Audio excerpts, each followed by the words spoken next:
महाराष्ट्रातील गडचिरोली जिल्ह्यातील अहेरी तालुक्यात वसलेलं गाव, ज्याचं नाव महागाव.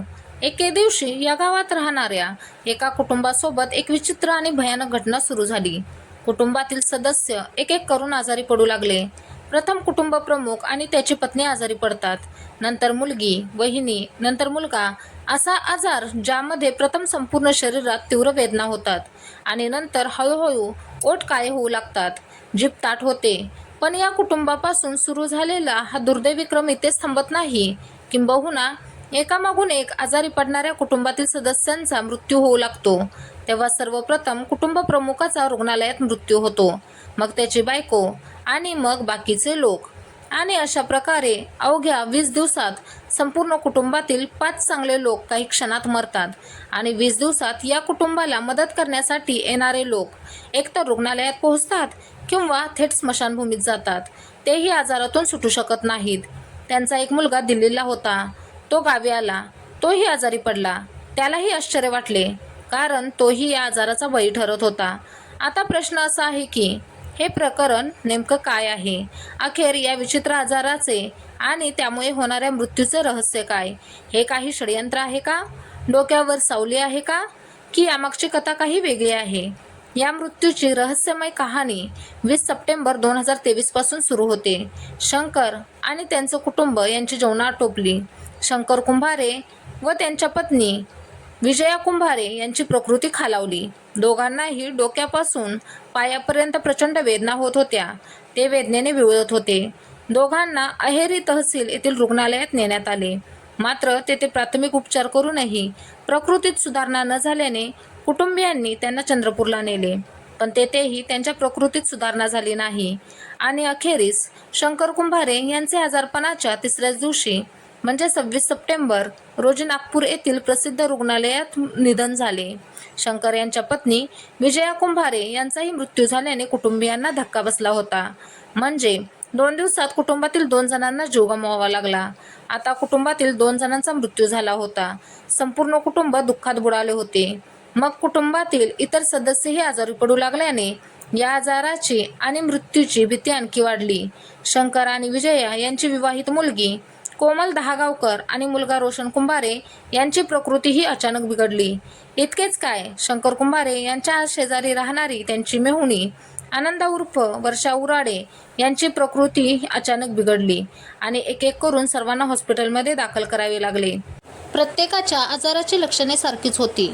सर्वांनीच संपूर्ण शरीरात तीव्र वेदना होत असल्याची तक्रार केली होती. विशेषतः पाठीच्या आणि डोक्याच्या खालच्या भागात. सर्वांचे ओठ काळे होऊ लागले आणि जीभ जड होऊ लागली. कुंभारे कुटुंबियांना तसेच डॉक्टरांनाही अन्नातून विषबाधा झाल्याचे वाटत होते. पण हळूहळू प्रकरणातील गुंतागुंत वाढू लागली. कुंभारे कुटुंबियांवर वेगवेगळ्या हॉस्पिटलमध्ये उपचार करणारे वेगवेगळे डॉक्टर त्यांच्या आजाराची लक्षणे पाहून आणि वेगवेगळे निदान करूनही काही निष्कर्षापर्यंत पोहोचू शकले नाहीत. पण 2 मृत्यू आणि 2 आजारी या मालिकेदरम्यान आणखी एक मृत्यू झाला. कुटुंबातील दुसऱ्या मृत्यूनंतर म्हणजे विजया कुंभारे यांच्या मृत्यूनंतर 11 दिवसांनी 8 ऑक्टोबर रोजी 3रा मृत्यू झाला. यावेळी शंकर आणि विजया यांची मुलगी कोमल दहागावकर हिला जीव गमवावा लागला. कुंभारे कुटुंबियांच्या दुःखात आणखी भर पडली होती. लोक भीतीच्या सावटाखाली होते. आणि त्यानंतर 6 दिवसांनी कुटुंबाला 4था धक्का बसला. 14 ऑक्टोबर 2023 रोजी शंकरची मेहुणी आणि विजयाची बहीण आनंदा उर्फ वर्षा उराडे यांचे निधन झाले. दुसऱ्या दिवशी 15 ऑक्टोबर रोजी शंकर आणि विजयाचा मुलगा रोशन कुंभारे याचाही रुग्णालयात मृत्यू झाला.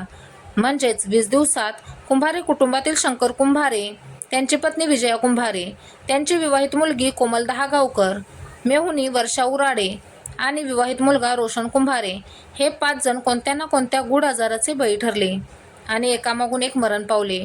आणि आता या गोष्टीने कुंभारे कुटुंबियांसह महागावाबाहेरील संपूर्ण गडचिरोली घाबरायला सुरुवात झाली होती. आता कुंभारे कुटुंबियांबाबत आणखी धक्कादायक माहिती समोर आल्याने खुद्द कुंभारे कुटुंबीय तसेच त्यांना ओळखणारे सर्वच मृत्यूच्या विचित्र क्रमाने हैराण झाले होते. कामानिमित्त दिल्लीत राहणारा कुंभारे कुटुंबातील मोठा मुलगा सागर कुंभारे हाही आजारी असल्याची माहिती मिळाली आणि त्यालाही या आजाराची काही लक्षणे कुटुंबातील इतर लोकांसारखीच आहेत. वास्तविक आई वडिलांच्या मृत्यूची बातमी मी तर सागर दिल्लीहून चंद्रपूरला पोहोचला होता. तेथे आई वडिलांच्या अंत्यसंस्काराचा विधी आटोपून तो दिल्लीला पोहोचला तेव्हा त्याची प्रकृती अधिकच बिघडली आणि परिस्थिती इतकी बिघडली की त्याला दिल्लीतच रुग्णालयात दाखल करावे लागले. दरम्यान शंकर कुंभारे आणि विजया कुंभारे यांची प्रकृती खालावल्याने दोघांनाही आपल्या गाडीतून अहेरी येथील रुग्णालयात घेऊन गेलेला चालक राकेश मडावी यांची प्रकृतीही अत्यंत बिघडल्याचे त्यांना समजले आणि त्यांनाही उपचार घ्यावे लागले. त्यांना उपचारासाठी चंद्रपूरला नेण्यात आले. त्याचप्रमाणे शंकर कुंभारे यांच्या मेहुणीचा मुलगा जो आपल्या आजारी नातेवाईकांच्या मदतीसाठी दुसऱ्या ठिकाणाहून चंद्रपूरला पोहोचला होता तोही खूप आजारी पडला आणि त्याला दवाखान्यातही दाखल करावे लागले. म्हणजेच तसं पाहिलं तर कुंभारे कुटुंबियांतील 5 जणांचा जीव घेणाऱ्या या आजारामुळे कुटुंबातील आणखी 2 सदस्य आणि एका ड्रायव्हरलाही याच आजाराची शिकार होऊन रुग्णालयात दाखल करावे लागले. या संपूर्ण प्रकरणात एक गोष्ट लक्षात घेण्यासारखी आहे की कुंभारे कुटुंबातील तेच लोक आजारी पडत होते किंवा मरत होते जे गडचिरोलीत राहत होते किंवा गेले होते. अशा कुटुंबातील सदस्य जे गडचिरोलीचे होते त्यांना कुठला ना कुठला आजार झाला आणि कोणाचा ना कोणाचा मृत्यू झाला. म्हणजे गडचिरोलीच्या त्या घरात किंवा कुंभारे कुटुंबात नक्कीच काहीतरी होतं जे लोकांना आजारी पाडत होतं. एकाच कुटुंबातील 5 जणांचा मृत्यू क्षुल्लक बाब नाही, तीही जेव्हा कुटुंबातील कोणालाही कोणत्याच प्रकारचा आजार किंवा जुनाट आजार नाही. साहजिकच एका कुटुंबातील एकामागून एक अशा 5 मृत्यूंनी केवळ महागावातच नव्हे तर जगभर हाहाकार माजवला होता. संपूर्ण परिसरात खळबळ उडाली. या मृत्यूबाबत जोरदार चर्चा झाली. विशेषतः लोक या मृत्यूमागे काळी जादू म्हणजेच अंधश्रद्धा असल्याचे सांगत होते. या मृत्यूमुळे गडचिरोली पोलीस सतर्क झाले. दरम्यान नागपुरातून ठार झालेल्यांचे वैद्यकीय अहवाल पोलिसांना मिळाल्यावर त्यांचा संशय अधिकच बळावला. खरं तर डॉक्टरांनाही मृत्यूमागचं कारण स्पष्टपणे समजू शकले नाही. वैद्यकीय अहवालात हृदयविकाराचा झटका आणि मल्टी ऑर्गन फेल्युअर हे मृत्यूचं कारण सांगितलं होतं. पण इतक्या लोकांच्या बाबतीत असं भयानक कसं झालं तो एक मोठा प्रश्नच होता. त्यामुळे पोलिसांनी तपास सुरू केला.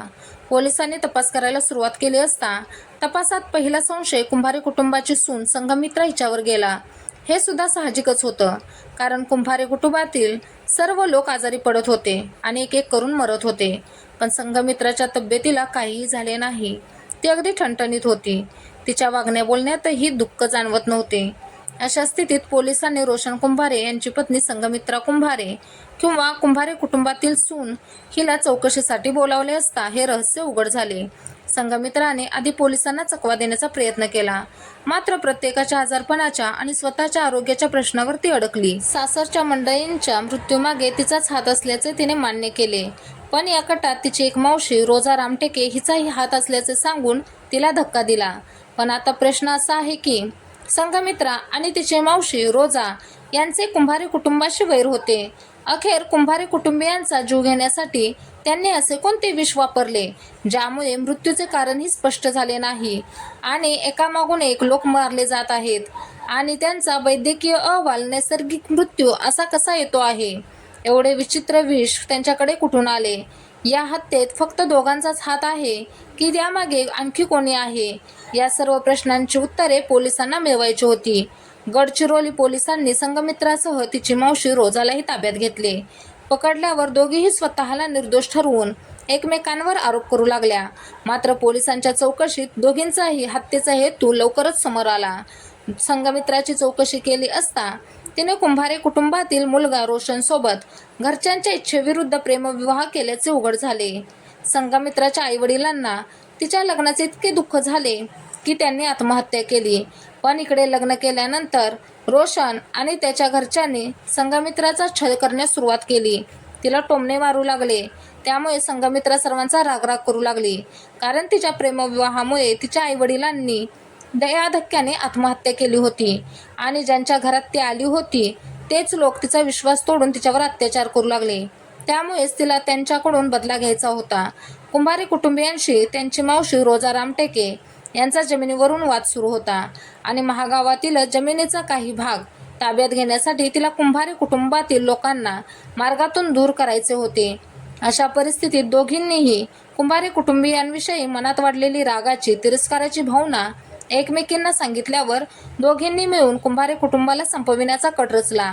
कुंभारे यांची सून संघमित्रा कृषीशास्त्र शिकलेली होती आणि त्यामुळेच तिला विविध प्रकारची विष, कीटकनाशके इत्यादींची चांगली माहिती होती. आर्सेनिक आणि थॅलियम सारखे जड धातू मानवासाठी हानिकारक आहेत हे तिला माहीत होते.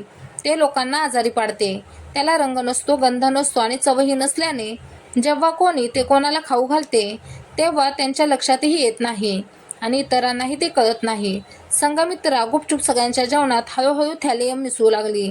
एवढेच नाही तर कुंभारे कुटुंबियांच्या मदतीसाठी आलेल्या लोकांनाही तेच विष प्राशन करून त्यांना अन्न किंवा पाणी देण्यास सुरुवात केली.